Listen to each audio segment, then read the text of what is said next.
सभी छोटे पक्षी स्कूल में बैठे हुए थे जब छोटी बुलबुल अपने दोस्तों को अपने लंच बॉक्स से डोनट निकाल कर देती है।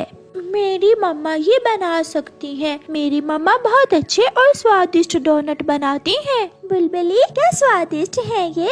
हाँ, मुझे ये डोनट बहुत पसंद है। मैं तुम सबको टेस्ट करवाती हूँ। फिर वो सब उस एक डोनट में से थोड़ा थोड़ा खाते हैं। मीठा और शक्कर से भरा ये डोनट तो कमाल का है। मैं भी अपनी मम्मा से कहूँगा मुझे भी बना कर दें। मेरी मम्मा ये डोनट बना सकती हैं। मैं भी अपनी मम्मा से बनवा कर खाऊंगी। वो सब अपने अपने घर चले जाते हैं। मम्मा मम्मा, मैंने स्कूल में डोनट खाया था, प्लीज मुझे भी बना कर दें। सबकी मम्मा बना लेती हैं। डोनट? वो क्या चीज होती है बेटा? मुझे तो खिचड़ी अच्छे से नहीं बनाना आती। मैं तुम्हें डोनट कैसे बना कर दूंगी? लूंगा, मैं तो डोनट लूंगा। गुड़िया भी अपनी मम्मा से डोनट बनवाने की जिद कर रही थी। मैं बाजार से शक्कर और बाकी चीजें ले आऊं, फिर मैं अपनी बेटी को डोनट बना दूंगी। मम्मा, बुलबुली की मम्मा की तरह स्वादिष्ट होने चाहिए डोनट्स। आप खाओगी तो याद करोगी। अब मैं काम शुरू करूं? हाँ मम्मा, मुझसे और इंतजार नहीं हो पा रहा। मम्मा चिड़िया अपने घर से निकलती है। वो सीधी कबूतर चाचा की दुकान पर जाती है और वहाँ से डोनट बनाने की सारी चीजें लेकर एक बैग में डाल लेती है। चिड़िया बहन, एक डोनट मेरे लिए भी भेज देना। मैं भी तो खा कर देखूं ये डोनट होती क्या चीज है। कबूतर भैया, एक क्या, मैं लूसी बहन के लिए भी भेज दूंगी। चिड़िया जा रही थी कि रास्ते में उसे गोरी कौवी मिल जाती है। चिड़िया बहन, मैं तुम्हारी तरफ ही जा रही थी। मेरे जग्गू ने कहीं से डोनट देख लिए हैं। वो तो जिद कर रहा है मुझे तो डोनट बनाने नहीं आते। क्या आप मेरे जग्गू को डोनट बना दोगी? गोरी बहन, ये देखें, मैं डोनट बनाने का सामान ही लेकर आ रही हूँ। उन्होंने आज स्कूल से खाया है डोनट, इसलिए मेरी गुड़िया भी मांग रही थी। चिड़िया, मैं पैसे दे दूंगी, कुछ डोनट मेरे जग्गू के लिए भी भेज देना। आप चिंता न करें और पैसे भी रहने दें, मैं भेज दूंगी। फिर चिड़िया घर जाती है और कढ़ाई चूल्हे पर चढ़ाती है। गुड़िया अपनी मम्मा को डोनट बनाते हुए देख रही थी।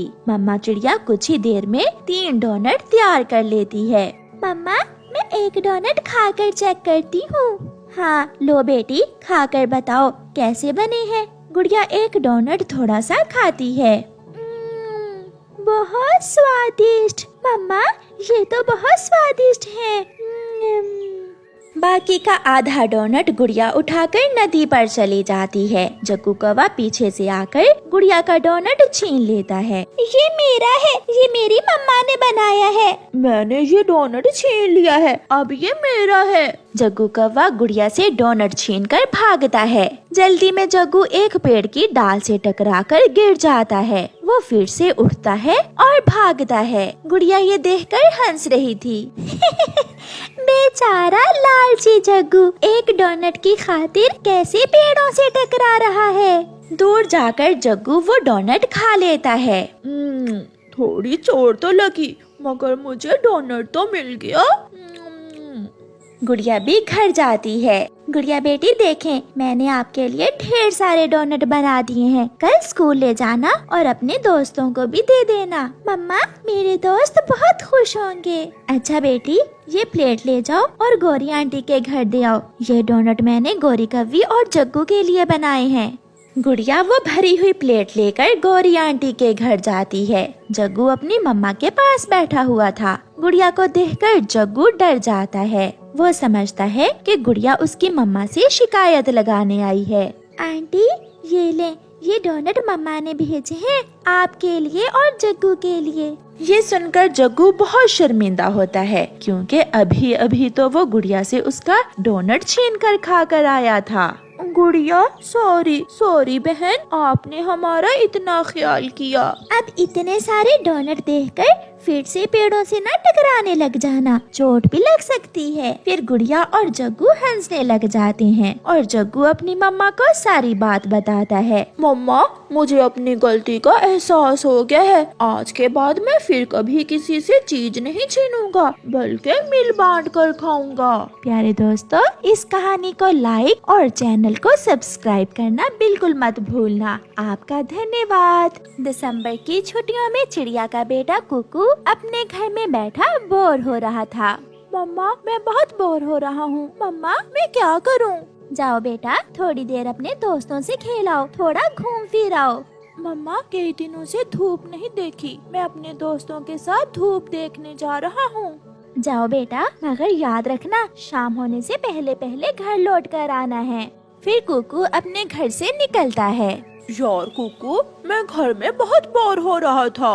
जग्गू, मैं भी। और मैंने सोचा है हम सब दोस्त मिलकर पहाड़ों के उस पार धूप देखने जाते हैं। फिर तो बहुत मजा आएगा। वहाँ सरसों के भी फूल हैं। फिर कुकू और जग्गू अपने तीसरे दोस्त कबूतर के बेटे किकी को साथ लेकर पहाड़ों के उस पार जाते हैं। वो सब बहुत तेज उड़ रहे थे।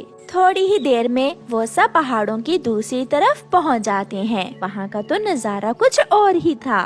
दूर दूर तक सरसों के फूल खिले हुए थे। तेज धूप थी। सरसों के फूलों पर रंग बिरंगी तितलियां खेल रही थीं। अपने जैसे छोटे पक्षियों को देखकर सुनीता रानी तितली वहां आती है। हेलो दोस्तों, कैसे हैं आप? आप यहाँ फूल देखने आए हैं? हाँ दोस्त, हम पहली बार इस दिशा में आए हैं। ये सब बहुत सुंदर है। यहाँ तेज धूप भी है। चले, मैं आपको अपने दोस्तों से मिलवाती हूँ। फिर सुनीता रानी उन्हें अपने दोस्तों से मिलवाने ले जाती है। ये है मैक्स, ये मार्स और ये जो छोटा फूल है इसका नाम रोज है। हेलो दोस्तों, आप सबसे मिलकर बहुत अच्छा लगा। रोज, आपकी खुशबू बहुत शानदार है। आपसे मिलकर हमें भी बहुत खुशी हुई है। अपने हर हर पल को खुशियों से गुजारा करो, क्योंकि जिंदगी बहुत छोटी है और हमेशा बुरे कामों से दूर रहो। सुनीता, आप अपने दोस्तों को मधु से नहीं मिलवाओगी? क्यों नहीं, अब हम मधु की तरफ ही जा रहे हैं। मधु? मधु कौन है? मधु मेरे इन दोस्तों की दोस्त है और मेरी भी उससे दोस्ती है। चले, मैं आपको उससे मिलवाती हूँ। अपने घर के बाहर छोटी मधु छोटे फूल से खेल रही थी। वो फूल के ऊपर बैठती और फूल उसे झूले दे रहा था। तेज और तेज, बहुत अच्छा लग रहा है। आसमान घूम रहा है। आपकी मुस्कुराहट की क्या बात है मेरी दोस्त मधु। सुनीता भी अपने नए दोस्तों को साथ लेकर वहाँ पहुँच जाती है। मधु, आंखें खोलो, बंद करो अब झूला झूलना, मेरे नए दोस्तों से मिलो। हेलो मधु। मधु, आपको मेरा नाम किसने बताया? अभी अभी तो आपकी दोस्त सुनीता ने आपको मधु कहकर पुकारा है। फिर वो सब हंसने लग जाते हैं। मैं भूल गई, शायद मैं छोटी हूँ ना, इसलिए जल्दी भूल जाती हूँ। घर के बाहर शोर सुनकर मधु की मम्मा घर से बाहर निकलती है। मधु, मधु बेटी, अपने दोस्तों को घर के अंदर ले आओ। इन्हें मीठा शहद नहीं पिलाओगी क्या? मीठा शहद? जरूर, हम जरूर पियेंगे मीठा शहद। तो फिर सब अंदर आ जाएं। फिर वो सब मधु के साथ घर के अंदर चले जाते हैं। मधु का दोस्त सुंदर फूल उदास हो जाता है। मैं कितना मजबूर हूँ, मैं कहीं नहीं जा सकता। साथ वाला फूल उसे हौसला देते हुए कहता है, इसलिए तो ऊपर वाले ने हमें इतना सुंदर बनाया है ताकि सब मिलकर हमारे पास आ जाएं और हमारी खुशबू दूर दूर तक जाए। हाँ, ऐसा तो है, हम नहीं तो हमारी खुशबू जा सकती है दूर तक। अब मैं खुश हूँ। मधु की मम्मा सब पक्षियों को मीठा शहद देती है, जिसे पीकर सब दोस्त बहुत खुश हो जाते हैं। आंटी, इस शहद में इतनी मिठास कहाँ से आती है? फूलों से। हम ये शहद फूलों की पत्तियों से इकट्ठा करती हैं। मम्मा, अब मैं भी आपके साथ जाया करूँगी। मुझे भी शहद इकट्ठा करना सीखना है। हाँ मधु बेटी, अब आप बड़ी हो गई हैं, आप जरूर मेरे काम में मदद करोगी। ये दिन उन सब दोस्तों को कभी न भूलने वाला था। शाम को घरों को वापस जाते समय वो सब बहुत उदास हो जाते हैं। मैक्स और रोज तो रो रहे थे। दोस्त, चुप कर जाओ, हम फिर वापस आएंगे। मगर तब तक हम नहीं होंगे। आपने ही तो कहा था कि जिंदगी थोड़ी है, इसे खुशियों से गुजारो, फिर रोना कैसा। गुड बाय फ्रेंड्स, अपना ख्याल रखना। मैं इस छोटी सी जिंदगी में खुश हूँ। हम उम्मीद करते हैं कि हमारी खुशबू हमेशा आपके साथ रहेगी। फिर वो सब दोस्त अपने जंगल की तरफ वापस चले जाते हैं और सुनीता रानी उन्हें दूर तक छोड़ने आती है। प्यारे दोस्तों, इस छोटी सी जिंदगी में फूलों की तरह ऐसी खुशबुएं बखेरें कि आपको हमेशा याद रखा जाए। आपका धन्यवाद।